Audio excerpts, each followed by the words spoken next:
बिस्मिल्लाहिर्रहमानिर्रहीम and a very warm welcome to हमारी Kashmir TV. मौजूद ख़वातीन व हज़रात, हम आज मौजूद हैं शहर इक़्तिदार आज़ाद कश्मीर यानी मुज़फ़्फ़राबाद में। और जैसा कि आप सबके इल्म में है कि जो मौजूदा हुकूमत है आज़ाद कश्मीर की, वो अपना टेन्योर ख़त्म करने के बिल्कुल करीब है और आज़ाद कश्मीर में इलेक्शन की आमद है। तमाम पार्टीज़ और उसके जो उम्मीदवारान हैं वो अपनी भरपूर इलेक्शन कैंपेन में मसरूफ़ हैं।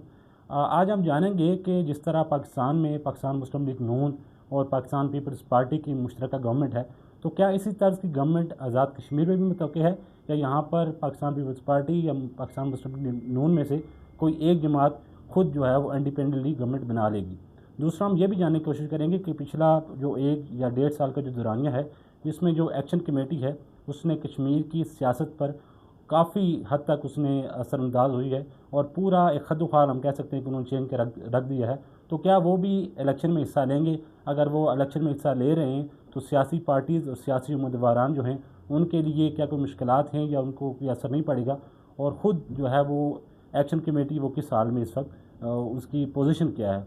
तो इस तमाम तर मामलात पर बात करने के लिए हमारे साथ पाकिस्तान मुस्लिम लीग नून आज़ाद कश्मीर के सीनियर रहनुमा, मेंबर कोर कमेटी पाकिस्तान मुस्लिम लीग नून आज़ाद कश्मीर और उम्मीदवार हल्का खावड़ा राजा साकिब मजीद मौजूद हैं। राजा साकिब मजीद शेर खावड़ा के नाम से भी जाने जाते हैं और अपने दबंग फैसलों और दबंग अंदाज की वजह से ये ना सिर्फ आज़ाद कश्मीर में मकबूल हैं बल्कि पाकिस्तान में भी काफ़ी मकबूल हैं। राजा साहब, thank you so much for being your precious time. बड़े शार्ट नोट्स पे आपने हमें टाइम दिया और आपकी मोहब्बतों का और आपके इतने खलूस का तहे दिल से मशकूर है। बहुत शुक्रिया।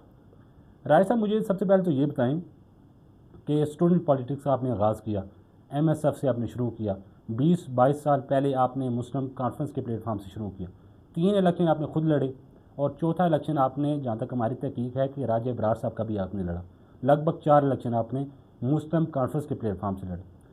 अपने हल्के की जो हल्का खावड़ा है काफ़ी जो है वो जहाँ पर बाकी मुश्किलात हैं वहाँ पर यह भी है कि यहाँ के लोगों को मोबिलाइज़ करना किसी भी लिए काफ़ी मुश्किल है। तो आपने तिनका गाठा किया इस 2 दहाइयों से ज़्यादा अरसे पे 20 साल में और एक मजबूत फोर्स मुस्लिम कॉन्फ्रेंस के तौर पर आपने बनाई। तो 20 साल की मेहनत के बाद आपने अचानक अपनी पार्टी चेंज की और आप पाकिस्तान मुस्लिम लीग नून में शामिल हो गए। तो ये आपका अपना फ़ैसला है, हल्के के लोगों का फ़ैसला है, या आपको किसी थर्ड फोर्स ने जो है वो कहा कि आप इस पार्टी में चले जाएँ तो आपका जो फ्यूचर है वो सिक्योर हो जाएगा? बिस्मिल्लाहिर्रहमानिर्रहीम। सबसे पहले तो आपका शुक्रिया, आप तशरीफ़ लाए। आपका सवाल है कि मैं मुस्लिम लीग मैंने क्यों ज्वाइन की।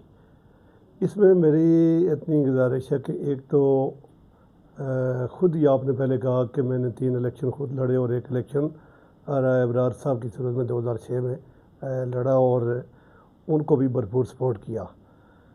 देखिए, अब 20 साल से लोगों ने मेरे कहने पे वोट दिए भी और मुझे भी वोट दिए 3 इलेक्शन में। तो लोगों के सवालात थे, लोगों के ख्वाहिश थी और लोग अगर बरमला नहीं भी कहते थे, लोगों के चेहरे, लोगों की नज़रें सवाल करती थीं और लोग मुझसे तकाज़ा करते थे कि मैं वफाक की किसी पार्टी के साथ ज्वाइन करूं। तो शायद मैं, चूँकि गुज़िश्ता इलेक्शन जो 2021 में आज़ाद कश्मीर में मैंने भरपूर तरीके से मेरे लोगों ने लड़ा, वफाक की जमातों के मद्दे मुकाबल लड़ा, साबिक़ वफाकी वज़रा और उस वक़्त के वफाकी वज़रा के मुकाबले में लड़ा और हम इलेक्शन हल्का के अंदर जीत गए थे। हमें रात की तारीकी में इलेक्शन हराया गया, अगले दिन हमारा रिज़ल्ट रद्द-बदल करके दूसरे आदमी को जितवाया गया। उसके बावजूद लोग मेरे साथ मुसलसल खड़े हैं और बड़ा मुश्किल होता है कि अपोजिशन में लोग मुसलसल सर्वाइव करें। अब मेरे हर इलेक्शन के बाद अगले इलेक्शन में लोगों ने मुझ पे ज़्यादा एतमाद और भरोसे का इज़हार किया। अब लोगों की ख्वाहिश थी कि मैं कोई डिसीजन लूँ इस हवाले से, जमाती हवाले से। तो उसके लिए मैंने बाकायदा एक मशावरती इजलास बुलाया जिसमें तकरीबन 100 नहीं कहता 99% लोगों ने ये कहा कि मुझे मुस्लिम लीग नून ज्वाइन करनी चाहिए। उसके बाद मुस्लिम लीग अच्छा, नून उसमें में राय जाने साहब का मुझे ये फैसला बताइएगा किया। कि उसमें आपने मल्टीपल पार्टीज़ की उनको चॉइस दी थी, मतलब तहरीक इंसाफ भी दी थी आपने, फिर उस पार्टी या मुस्लिम लीग नून की चॉइस थी आपके पास? नहीं, मैंने तो उसमें कोई चॉइस नहीं रखी थी कि आप किसी एक मखसूस जमात के लिए करें। ये ओपन लोगों की राय मशावरत थी और लोगों ने किसी भी दीगर जमात के बजाय सिर्फ मुस्लिम लीग नून के हवाले से राय दी कि आपको मुस्लिम लीग नून में जाना चाहिए। और अलावा ये भी लोगों ने कहा कि फ़ाइनल जब मैंने पूछा, उन्होंने कहा कि इसके अलावा आपको अख्तियार हासिल है कि आप मुस्लिम कॉन्फ्रेंस से लड़ें, आज़ाद लड़ें, लेकिन हमारी ये ख्वाहिश है कि आप मुस्लिम लीग नून ज्वाइन करें। तो ये लोगों की ख्वाहिश थी कि मैं मुस्लिम लीग नून ज्वाइन करूं। और वैसे भी मुस्लिम कॉन्फ्रेंस और मुस्लिम लीग नून 2010 से पहले आपस में इनकी अमांगी भी थी, और मुस्लिम लीग को ही आज़ाद कश्मीर में मुस्लिम कॉन्फ्रेंस को ही मुस्लिम लीग समझा जाता था, और वफाक में मुस्लिम लीग को ही मुस्लिम कॉन्फ्रेंस समझा जाता था। तो इसलिए जो मेरा मुस्लिम कॉन्फ्रेंस के अंदर जो मेरा वोटर था, वो मुस्लिम लीग के अंदर अपने आप को वो बेहतर महसूस करता था बजाय इसके कि किसी दीगर पार्टी को ज्वाइन करने के। आपने कहा कि आपने जो आपके हल्के के लोग हैं, आपकी कंस्टिट्यूंसी के लोग हैं, उनकी मांगों की तर्जुमानी करते हुए और उनकी जो दिली ख्वाहिश थी, आपने उसकी कदर करते हुए आपने अपनी पार्टी चेंज की। लेकिन इसमें ये चीज़ मैं आपसे पूछना चाहूँगा कि लोगों की राय या लोगों की जो एक दिली राय थी या आप प्रेशर कह सकते हैं, वो 2021 में भी होगा क्योंकि आप तहरीक इंसाफ ज्वाइन कर लें, उस वक्त उनका पीक भी था। जी, एक तो यकीनन, लेकिन लोग बिल्कुल नज़रियाती तौर पे, सियासी तौर पे, क्योंकि मुस्लिम कॉन्फ्रेंस और मुस्लिम लीग एक ही बात थी, और उस वजह से भी मुस्लिम कॉन्फ्रेंस के साथ मुसलसल मेरे साथ चले हैं। चाहे वो उससे पहले 2006 में जब मैं नहीं था, किसी दूसरे उम्मीदवार के पास टिकट था, तो तब भी, और जब मेरे पास मुस्लिम कॉन्फ्रेंस का टिकट आया तो मुस्लिम कॉन्फ्रेंस माजी की निस्बत कमज़ोर हालत में थी। अगरचे मुस्लिम कॉन्फ्रेंस ही आज़ाद कश्मीर के अंदर एक वक्त में वाहिद जमात थी, और बाद अज़ां वक्तन फ़वक्तन दीगर जमातें बनती गईं वफाक की। तो मुसलसल लोग मेरे साथ खड़े रहे, ये लोगों का इस पे शुक्रिया भी अदा करता हूँ। और उनके एतमाद भरोसे पर यकीनन मेरी ताकत वो लोग हैं जो मुश्किल तरीन वक्तों में मैं अगर मुस्लिम कॉन्फ्रेंस के साथ था तो वफाक के सामने आके खड़े हुए। जब वफाकी वज़रा मेरे हल्का के अंदर, मेरी यूनियन कौंसिल के अंदर जाके कंपेन करते रहे, वफाकी जमातों के कायदीन मेरे हल्का के अंदर कंपेन करते रहे, उसके बावजूद लोगों का अतमाद और लोग वफाक के सामने खड़े हुए और हमें हराने के लिए जो रात की तारीकी में दीगर ऑप्शन इस्तेमाल करने पड़े मेरे मुखालफिन को, जबकि हल्का के अंदर वो बुरी तरह शिकस्त का शिकार हो चुके थे। आप तो ये कहना चाह रहे हैं कि जो पाकिस्तान में 2024 के बाद जो फार्म 47 की एक गूंज उठी है, तो आपने 2021 में ही फार्म 47 देख लिया था?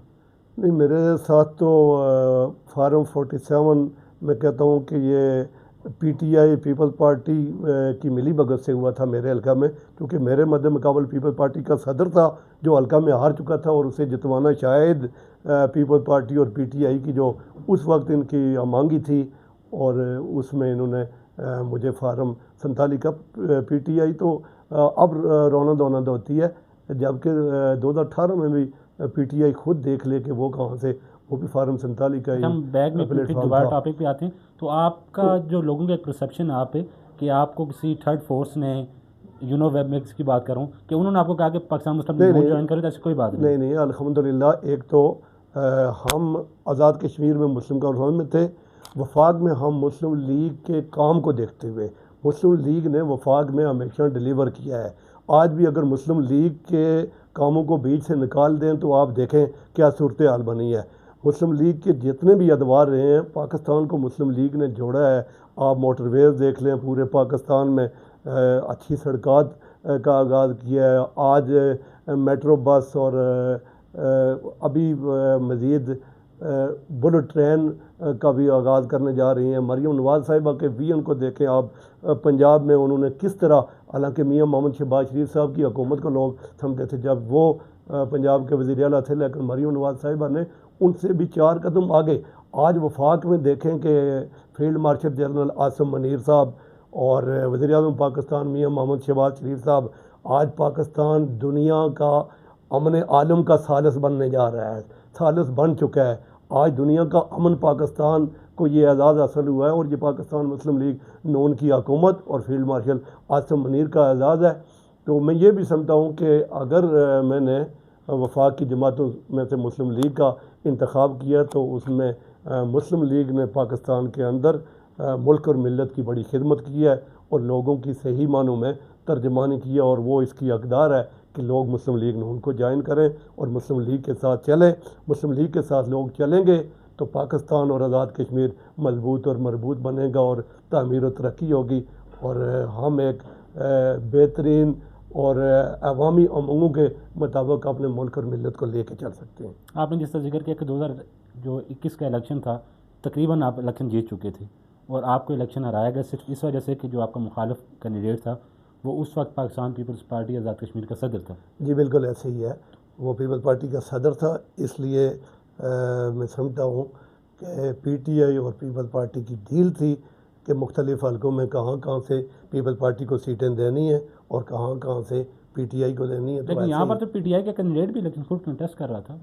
जी वो इसीलिए मुझे हराने के लिए पीटीआई के कैंडिडेट, क्योंकि सबको पता था अब पीटीआई वफाक में उसकी हुकूमत थी, मेरे मद्दे मुकाबल मेरे हल्का में उसको 9,000 वोट मिलते हैं। अब मैं 23,000 वोट लेता हूँ।